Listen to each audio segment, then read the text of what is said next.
El tema que tractarem avui en la nostra tertúlia és la perfecció i com sempre procurem basar els temes de la tertúlia en versets bíblics. El verset d'avui diu: «Sed perfectos como vuestro Padre es perfecto». Això es troba a Mateu 5:48 i el tema que tractarem avui llavors és la perfecció. Si Déu ens exigeix ser perfectes, si Déu no ens exigeix ser perfectes, si hem d'intentar-ho o què fem. Llavors, benvinguts tots dos a la tertúlia. La meva primera pregunta per a vosaltres és molt ràpida i senzilla. És quants anys fa que esteu batejats? Ostres, no és molt senzilla, Jo anava primer de batxillerat, llavors tenia 16, perquè encara no, crec que em vaig batejat al març, llavors encara no tenia els 17, llavors uns 13 anys. Vale. Jo 8. De fet, si no m'equivoco, jo em vaig batejar el 15 del 3 del 15. I puc estar equivocat, El Dani Aragón ho sap també, perquè... O no. O no? O no. Sí, tampoc. Ho hauria de saber, però em sembla recordar que era una data així. Va ser el... Jo tenia 19 anys, llavors farà 7 anys que em vaig batejar. No ens portem tant, tu i jo. No. Llavors, havent establert això, fa més de 10 anys que estàs batejat, fa gairebé 10 anys que estàs batejat i jo més o menys també. Quan fa que sou perfectes? Sou perfectes? Depèn. Sou perfectes? Depèn, no? Desenvolupa'm. A ulls de Déu sí, perquè com he acceptat a Jesús, ella em veu a través de Jesús, Jesús és perfecte, per tant, si parlem... Bueno, ho he dit en plan broma, però no és broma. No o sigui, és no estàs així, dient no? una tonteria. És així. Ara, si la pregunta és si com a ésser humà tinc errors i fallo, sí, segueixo tenint errors i segueixo fallant. Igual que... No, totalment. Jo també, soc imperfecte. Ets imperfecte. Des del punt de vista humà. Qui ho diria, Des del punt de vista, com si diguéssim, entre cometes, legal. Bueno, del que ens veiem a nosaltres mateixos. El de la llei. Llavors, anem al tema una miqueta més... Llavors, Déu ens demana ser perfectes? És una pregunta una miqueta trampa, vale? Sí. Però vull que em respongueu de moment. Déu ens demana Tu tens ser la perfectes? resposta? Jo tinc la resposta meva. Vale. No tinc la resposta correcta, però jo tinc la meva resposta. Vale. Qui vulgui... Home, has començat amb un verset que diu literalment set perfectos, no? Però... Clar, el tema és que tot això ho has de posar en el seu context adequat i entendre que a vegades quan tu llegeixes una part de la Bíblia, un fragment o un verset que està dins d'un llibre, aquest llibre acostuma a tenir una temàtica. Fora de context. Exacte. Dient. I fins que no llegeixes tot el llibre, hi ha versets que no guanyen context o que és molt fàcil treure'l i extrapolar-lo. Clar, jo crec que tot depèn de el que dèiem abans, què entenem per ser perfectes. Ara, jo crec que evidentment per poder ser salvats o per poder estar amb Déu per nosaltres mateixos, Déu t'exigeix la perfecció. Vale.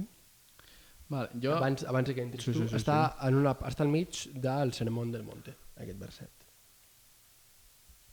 Context. El millor és si no l'heu llegit, és molt recomanable. És la millor predicació de la història. Es llegeix que en 20 minuts. Bueno, es pot llegir en 10 minuts, si li voleu dedicar temps de reflexió, podem estar 10 anys. Són 20 minuts 10 anys. I va molt bé. O sigui, encara que tu intentis tirar-t'ho tot, algú pillaràs que estarà bé d'allà, segur. Sí.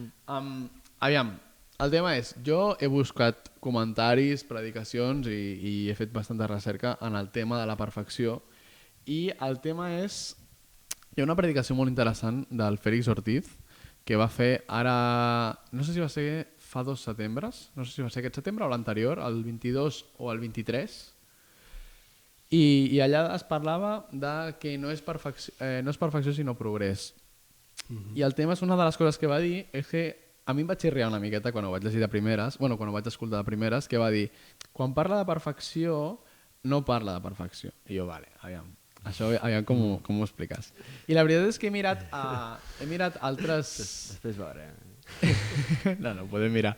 He mirat els comentaris i altres definicions i el tema és que tinc la paraula per aquí i ara que faré això molt intel·lectual que és de referenciar-me en el grec i és que perfecció es diu teleios i teleios vol dir no és una total absència de pecat ni una perfecció moral, sinó que és una funcionalitat.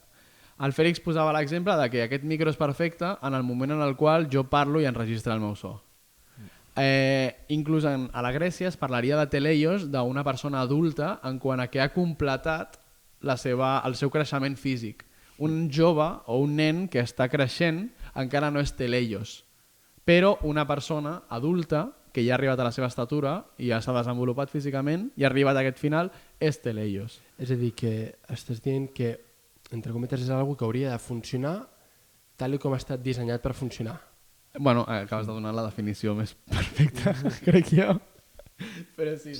Perfecte teleios? Perfecte teleios. Perfecte teleios. Perfecte teleios. El tema és, ho tenia per aquí apuntat, sí, una persona és perfecta si compleix el propòsit pel que va ser creat. Vale. Llavors, per aquí aniria una mica la abuela pluma, la primera... Llavors, fent referència a aquesta mateixa definició que has portat tu, estàs fent Aquesta és la pregunta complicada. Estàs fent la funció per la qual tu vas ser creat o dissenyat? Aquí hi ha matisos. No, però clar, la cosa és, no, perfecte no és ser això, sinó fer... Vale, però llavors igualment no m'has respost la pregunta, m'has donat una altra definició. Jo trobo que en certs àmbits sí i en certs àmbits no. Abans de... Xavi? No, penso com el Pol. És a dir, crec que la definició que ha donat a perfecció no és un estat general de la teva vida al que arribes o has d'estar permanentment, sinó que depèn del moment on et trobes, ets teleios o no, o ets o tens? Ets. La cosa és... Un petit exemple més. Quan es deia de teleios també es parlava de els sacrificis. Quan tu feies un sacrifici, l'animal que sacrificaves havia de ser sense taca. manxa. Sin manxa. Sin manxa és teleios. Això no vol dir que hagi de ser una ovella enorme o que simplement no havia de tenir taques. En el moment en què no té taques és teleio. Però això no vol dir que ja et dic que hagi de ser la que estigui més forta de tot el ramat. Vale. Llavors, més o menys estaríem tots d'acord en que podem ser teleios en algunes coses però no teleios en d'altres? Sí. Mira, aquí també William Barclay en el seu comentari deia que, això m'ha fet bastanta gràcia i també trobo que pot ser matisos perquè William Barclay no és Bíblia, però està bastant bé el que diu, és que l'Església podríem dir que som, o sigui, una persona cristiana completament desenvolupada a l'Església, podríem dir que són les persones batejades en plenitud de deures, de ministeris, com de privilegis. Llavors, tu em diries que Déu ens està demanant que siguem complets, teleios, perfectes en totes les àrees del cristianisme? Jo trobo que sí i que és just que m'ho demani. I que no ho aconseguiré, però... Sí. Hem de fer que sí amb el cap, no? Clar, jo estava pensant... Si hem començat preguntant si Déu ens exigeix ser perfectes. I llavors el que m'ha agafat és agafar la paraula perfecta, redefinir-la per acabar arribar al final de... Vale, sí, seguim sense ser perfectes. Exactament. Agafis la definició com et doni la gana, vull dir, al final sigui és veritat que pot ser perfecte o pot ser útil, o bueno, has de ser útil pel que Déu et demana en tota la teva vida, per tant... Us explicaré una miqueta perquè he dit que és una pregunta trampa. Vale? Quan jo dic Déu ens demana per què? Perquè ja sabem que Déu no ens demana ser perfectes per tal de ser salvs. Perquè, com has dit tu al principi, la perfecció no la tenim nosaltres, sinó que ens la dona Jesús i la seva sang a la creu. Vale? Fins aquí estem tots d'acord? Sí. Llavors, la perfecció aquesta ja la tenim. Ara bé, Déu ens demana ser perfectes per salvar-nos? Perfectes absolutament sense pecat? No. Però a la vegada Déu ens està exigint que siguem perfectes o que almenys intentem ser perfectes o que aspirem a la perfecció. A primera de Pere diu sed santos. És a dir, se'ns diu hem de ser sants. No hem de ser perfectes, no hem de ser santos, no hem de ser tot això per tal de salvar-nos, però sí que ha de ser una aspiració per part nostra el fet de ser absolutament el millor fills de Déu que puguem ser. Sí, tot i que trobo que al fer aquest canvi de definició, que no trobo que sigui un canvi que ens haguem tret aquí de la xistera, sinó que trobo que està fonamentat i que és una redefinició dintre del mateix terme i que al final sí que hem de ser perfectes i no ho aconseguim. No ho aconseguim fins al final. I el tema és que, això ho deia també el Félix Ortiz de la seva predicació, és que la perfecció, tal i com nosaltres la veiem, és dolenta perquè és binària. O sigui, és o que la tu perfecció o és ets... binària. Clar, però o ets perfecte o no ets perfecte. És correcte. El fet de ser pràcticament perfecte fa que sigui un fracàs. És correcte. Perquè el tema és el ser binària, o sigui, el ser o sí o no perfecte, l'únic que pots fer és fallar, i cada dia falles. I cada dia fallaràs. Llavors, la teva manera d'encarar-ho és molt probable que sigui en plan que t'acabis frustrant si l'únic que veus és un altre dia que ho he intentat i he tornat a fracassar. Llavors, si t'encares en la perfecció, o sigui, la perfecció l'has de veure com una meta, però que hi ha un camí que és el progrés. És correcte. Que tu l'has de córrer tan ràpid com puguis, aquest camí, però que no és una cursa. A la perfecció no s'ha d'arribar al primer. S'hi ha d'arribar, simplement. És com més una cursa d'obstacles. És com fer un finisher, no tant un medallista olímpic. Llavors és això. La perfecció, si tu et mires la perfecció, només se centra en el que et falta, en el que no has aconseguit. Llavors és un producte final, que és ultra frustrant. Si ho encares des de la visió de no ets perfecte, mai ho seràs, has d'intentar-ho però mai arribaràs. Sí, però se'n segueix exigint que no pequem. Exacte. Llavors, Xavi,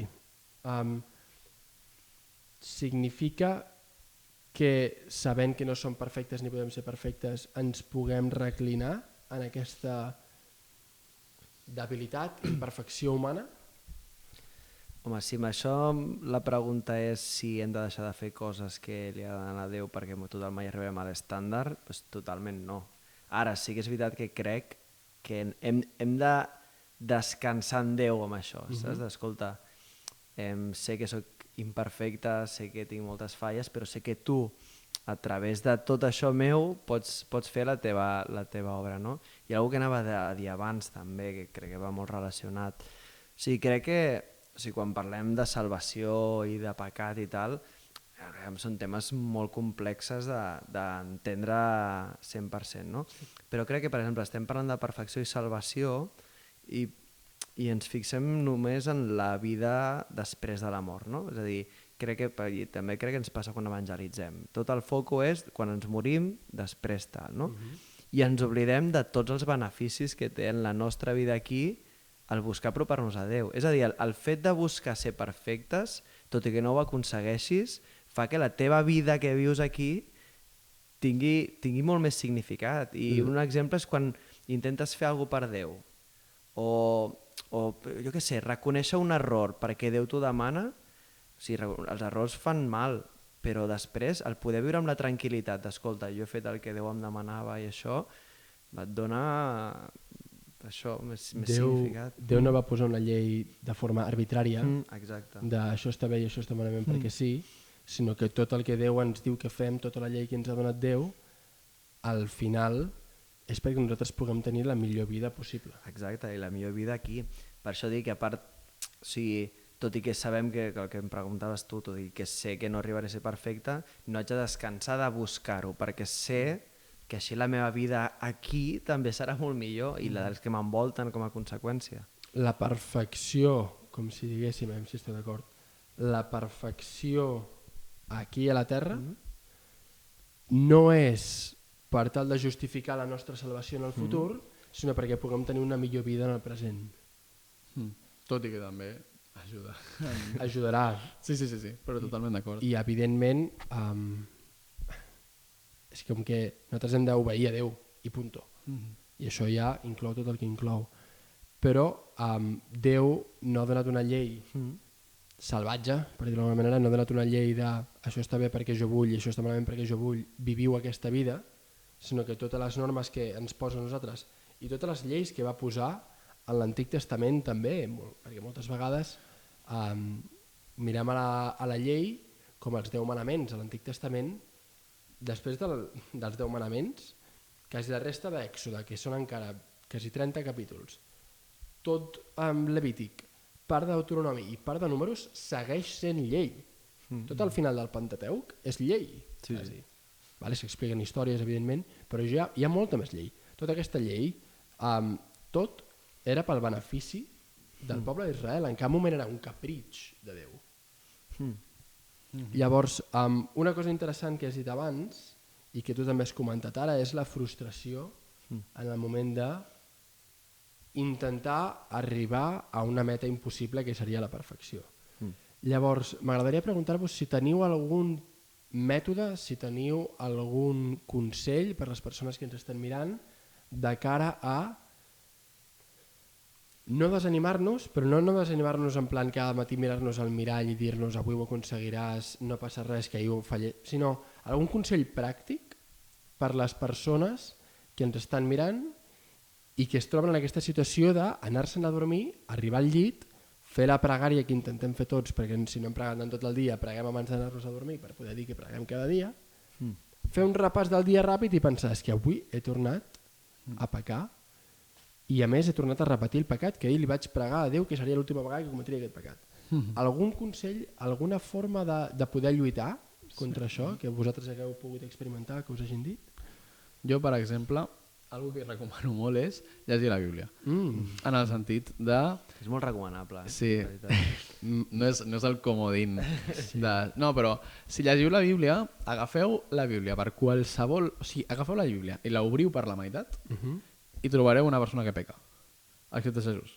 Però és això, vull dir, el tema és si... Bé, inclús et diria, si agafes la història de Jesús, segurament Jesús parla amb algú que peca. O sigui, acabaràs trobant allà algú que peca. A no ser que sigui el sermó de la muntanya o alguna cosa. De fet, totes les persones de la Bíblia són pecadors excepte Jesús. Per això mateix. Llavors, a lo que vaig és, si Pere, si Pau han sortit d'allà i són herois de la fe, i ja no només Pere i Pau, missioners, pastors, ancians, líders de tota mena, dels joves de l'església de Treu. tota aquesta gent peca, vale? Vols dir? Sí, tots. Els líders de l'església. Llavors, una cosa que hem de veure és, i ara aquí agafem molt amb pinces, vale? Però normalitzar el fet de que pequem. No normalitzar el pecat i no validar-lo. O sigui, hem d'acceptar el fet de que tothom peca i de que tu, per molt que d'això, és molt, molt, molt extremadament probable que demà pequis d'alguna manera. I si no demà, demà passat, i si no l'altre. O sigui, hi ha gent que arriba a afirmar que ells ja viuen sense pecat. Hi ha gent que afirma que viu sense pecat. I a mi això em sembla que has d'anar al verset aquell de el que crea estar firme, mire que no caiga. Sí. Xavier, la meva pregunta per tu és, hem d'acceptar el fet que demà pecarem? Hem d'acceptar el fet que demà pecarem. No l'hem d'acceptar, però serà així. Clar, és que aquest és on vull anar. És a dir, si tu demà agafes i em dius, mira, a les 8:40 faràs això, a les 10:20 faràs això, tal, jo lluitaré el que pugui per evitar tots aquests pecats. I crec que la mentalitat ha de ser com no vull el pecat a la meva vida, perquè al final són coses que em fan mal. Llavors, evidentment, no vull acceptar-lo, però entenc que humanament és impossible evitar-lo al 100%. A vegades hem tingut una conversa semblant que jo us vaig fer la pregunta de seria possible no pecar? És a dir, podria existir una persona humana que no pequi al llarg de la seva vida vivint una vida adulta, no contem un bebè de 2 setmanes o de 10 segons? Extremadament improbable. Tan improbable que és impossible. Clar, és el tendeix a infinit, que no és infinit però tendeix a infinit. Hi ha un número que a partir de tal improbabilitat es considera impossible. Llavors, jo crec, m'escudo en això. Jo us vaig posar la visió que tenia jo, com si diguéssim, per exemplificar-ho, no? No sé si us en recordeu, és una pesa de 500.000 milions de quilos. Vale? Aquella pesa es pot aixecar, teòricament és una pesa que té l'habilitat de ser aixecada, hi ha la possibilitat de que aquesta pesa pugui ser aixecada El que passa és que cap de nosaltres i cap persona humana que ha viscut ni viurà en el planeta Terra amb les pròpies forces serà capaç d'aixecar-la. Jesús, evidentment, fill de Déu, va ser capaç d'aixecar aquella pesa. I que nosaltres hem d'anar al gimnasio. Sí. Però això és el que us anava a dir. Aquest exemple m'agrada molt perquè no, veu, penses, una Perquè pesa... perquè fas crossfit. Sí, i per això m'ha agradat, perquè jo les aixeco. No, He de parlar amb el llenguatge de la gent. però si tu penses, una pesa està dissenyada per ser aixecada. Exacte. Però la pesa que tu dius no podrà ser aixecada. I de la mateixa forma, nosaltres en el disseny original estem dissenyats per estar amb Déu sense pecat. I per poder aixecar aquesta pesa. Bueno, i si encara et dic més, a l'Apocalipsis hi ha alguna similar amb els segells del llibre d'això. O Qui podrà obrir... O sigui, la pesa a la Bíblia es diu segells. És el pergamí, no?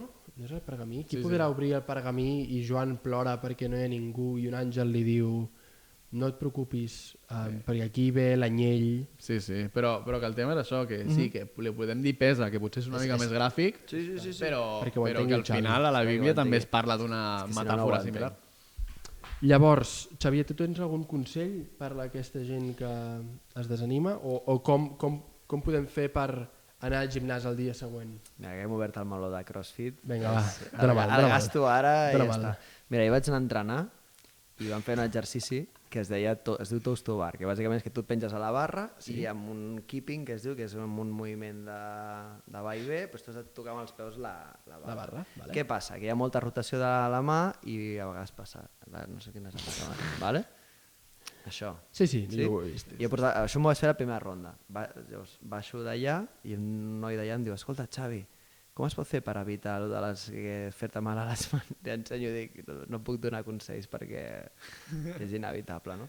I en aquest sentit, o sigui, no sé què dir perquè bueno, sí que sé què dir, ara diré moltes coses, no? Però vull dir... Tanquem la secció aquí, ja està, la tertúlia. En el sentit que, sí, jo segueixo lluitant amb coses d'aquestes i no tinc una resposta de dir, mira, jo he fet això... Però alguna que t'hagi ajudat. A partir d'aquí, crec que el consell que ha donat el Pol és molt important, però perquè et porta també a canviar la teva teologia, la teva forma de veure les coses, no? És a dir, algo molt gràfic, és que, com deia abans, tu les coses pots anar agafant en diferents contextos, i la Bíblia són molts llibres, però alhora és una història.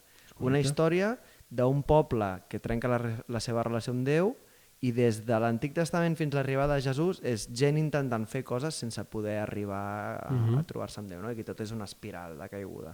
Fins que arriba Jesús i després segueix sent gent igual de despreciable que era al principi, però amb la mateixa esperança que els del principi. No? És correcte. Llavors, entendre't a tu dintre aquest context de, mira,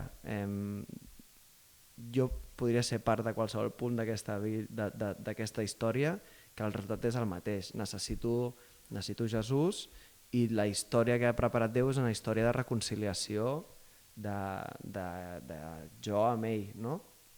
O d'ell amb mi, no sé, suposo que és el que s'ha de reconciliar soc jo, perquè ell no ha fet res de malament. Llavors, donar-me aquest punt com de misericòrdia de jo a mi mateix, crec que també és molt important, no? I cap als altres, de saber entendre que tots estem en el mateix punt, no? I llavors et tractes millor, també. Aquí podríem obrir el meló de la infal·libilitat, però abans m'agradaria llegir Proverbis 24:16, que diu: perquè el just cau 7 vegades i torna a aixecar-se, però els injustos cauen en la desgràcia.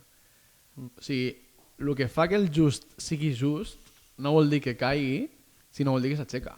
No vol dir que no caigui. Això... O sigui, el just no és el que no cau, sinó és el que cau i s'aixeca. Una de les coses que a mi personalment m'ha anat molt bé per ajudar-me a lluitar és el fet de rendir comptes amb una persona. Una persona de confiança que conegui... Això va molt bé sobretot en els pecats recurrents. Cadascú tindrà les seves lluites i segur que tots tenim algun pecat que ens costa més lluitar contra aquest pecat. Poden ser molts, no penso posar cap exemple. Llavors, amb una persona de confiança, tu li expliques aquest pecat. Llavors, jo ho vaig fer, i jo ho he fet, durant mesos i mesos. Cada dia, escriure-li un missatge. i dir-li si aquell dia anterior ho havia fet o no ho havia fet. Això m'ajudava en 2 sentits. El primer sentit és, si jo ho faig, demà li hauré de dir no vaig mentir ni una sola vegada. Evidentment això no serveix de res si mentiu, evidentment. Però no vaig mentir ni una vegada. I això t'ajuda en el primer sentit de si ho faig, li hauré de dir que ho he fet i estàs decepcionant una miqueta aquella persona. I a la vegada, quan jo escrivia el missatge pel matí referent al dia anterior, em motivava a vinga, recorda't que avui no ho has de fer tampoc.